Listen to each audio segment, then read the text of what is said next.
Vous me demandez souvent comment me soutenir. Voici 2 choses hyper simples qui font toute la différence.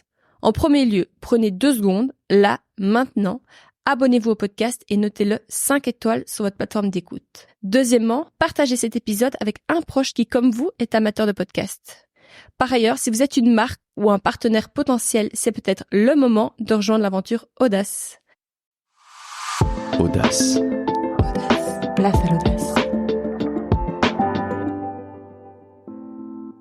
Hello à tous, ici Chloé Genico et bienvenue dans mon podcast. Pour vous donner un avant-goût, je vous laisse découvrir cet extrait de mon nouvel épisode à venir dès demain matin. Donc aujourd'hui, je suis consultante en relations médias et en communication. Donc j'ai une double casquette. Donc je suis attachée de presse pour différentes maisons dans le secteur du lifestyle. Mais alors je peux aussi accompagner des entreprises dans leur stratégie de communication ou dans leurs relations médias au niveau global ou international. Au niveau donc de mon métier d'attachée de presse, donc j'accompagne des maisons, des personnes, des marques à travailler leur visibilité dans les médias, au niveau de l'influence, que ce soit online ou offline, de manière organique aussi. Donc, c'est-à-dire que je ne paye pas les médias pour qu'on parle d'un produit, d'une marque, mais je vais vraiment présenter l'ADN de différentes maisons, les nouveautés pour que les journalistes, les influenceurs aient envie d'en parler de manière organique. Ça serait une première partie. Et la deuxième partie, c'est aussi, je peux accompagner des entreprises qui ont par exemple un service de presse international et qui ont besoin d'une coordination entre les différents marchés pour que tous les marchés soient alignés au même moment au niveau des messages presse. Ou je peux accompagner une entreprise au niveau de sa communication globale. Donc, quels sont les messages qu'on veut faire passer, comment les faire passer, à quel moment les faire passer et par quel support. Extrêmement intéressant. J'ai plein de questions sur ce domaine-là. Je t'en prie. Mais avant, j'aime revenir à nos racines. J'aime savoir quel enfant mon invité était. Donc, je peux te demander quel enfant tu étais. Oui, apparemment, je disais très sage, très facile. Fille unique? Non, j'ai 2 petits frères, donc je suis l'aînée. Mm-hmm. Mais apparemment, voilà, j'étais très facile, assez réservée, d'après ma maman. Gourmande, ça c'est sûr, et coquette. Je me souviens que tous les jeudis soirs, on allait manger chez mes grands-parents paternels, et ma grand-mère était une femme extrêmement élégante. Et il y avait un couloir avec des armoires où il y avait tous ses souliers. Elle portait beaucoup de talons et je m'amusais à mettre ses talons quand j'étais petite et marcher dans le couloir et faire tac, tac, tac, tac, tac, tac, tac.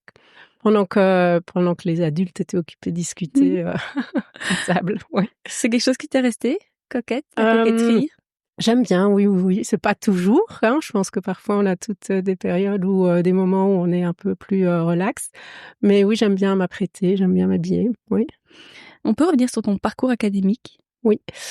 Mais du coup, je suis allée aider mes gardiennes en néerlandais à l'école, dans un petit village à côté de Moucron. Pareil pour les primaires. Puis je suis allée à Courtrai jusqu'à mes 15 ans pour les secondaires. Puis ça a été un peu compliqué, j'avoue. Ça a été une période pas facile. J'étais pas très bien dans ma peau, j'étais pas bien intégrée, j'avoue. Et j'ai dû arrêter l'enseignement en néerlandais et je suis retournée en français. Wow, ça a dû être par la difficile. suite. Oui, ça a été. J'étais pas bien à ce moment-là. J'étais vraiment pas bien. Donc l'adolescence n'a pas été une période facile pour moi. Après, maintenant, avec le recul, comme j'avais eu des retours parfois du PMS qui n'étaient pas très positifs sur mes capacités à étudier, etc. Ça m'a peut-être donné une rage par la suite. Parce que je me souviens qu'en 6e secondaire, je voulais absolument réussir pour pas qu'on puisse me dire à la fin de mes humanités, tu n'es pas capable de faire ci, tu n'es pas capable de faire ça. Et voilà, oui, ça m'a fort marqué. Mes études, c'était pas un moment facile. Non. T'es partie dans la communication, j'imagine, si tu es Pierre aujourd'hui, ou justement pas du tout? Ah non, je suis tombée dedans par hasard. Ah, raconte-nous. J'avoue que je connaissais pas ce métier. J'avais entendu attaché de presse d'un homme politique, d'une star, mais je savais pas que ça existait pour des maisons ou pour un produit. Et j'ai fait un stage pour un magazine qui s'appelle Le Bulletin à Bruxelles, qui était dédié aux expats anglophones. Je m'entendais bien avec la commerciale du magazine. Je lui ai demandé si elle pouvait pas me présenter des personnes dans le monde du lifestyle, parce que déjà, depuis toute petite, j'ai toujours bien aimé le lifestyle. Je me souviens que dans ma chambre, j'avais un paravent, j'avais mis plein de publicités que je trouvais jolies sur ce paravent, oui.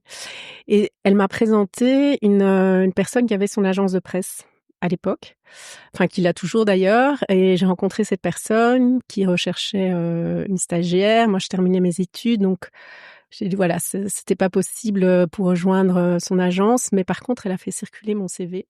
Merci d'avoir écouté cet extrait d'Audace. Si cette conversation vous a plu, il y a quelques façons simples de m'aider à faire grandir ce podcast et donc à attirer toujours plus d'intervenants de qualité. Premièrement, abonnez-vous pour ne rater aucun épisode. Ensuite, vous pouvez par exemple partager cet épisode autour de vous. C'est grâce à vous qu'Audace peut toucher toujours plus de monde. Et enfin, rejoignez-moi sur les réseaux sociaux sur lesquels je suis très active. J'adore échanger avec vous via ces canaux et avoir l'opportunité de vous faire découvrir les coulisses de ce métier. Vous pouvez me retrouver sous le nom d'Audace Podcast ou encore sous mon propre nom, Chloé Genico. Et je vous dis à demain pour la diffusion de l'épisode dans son intégralité.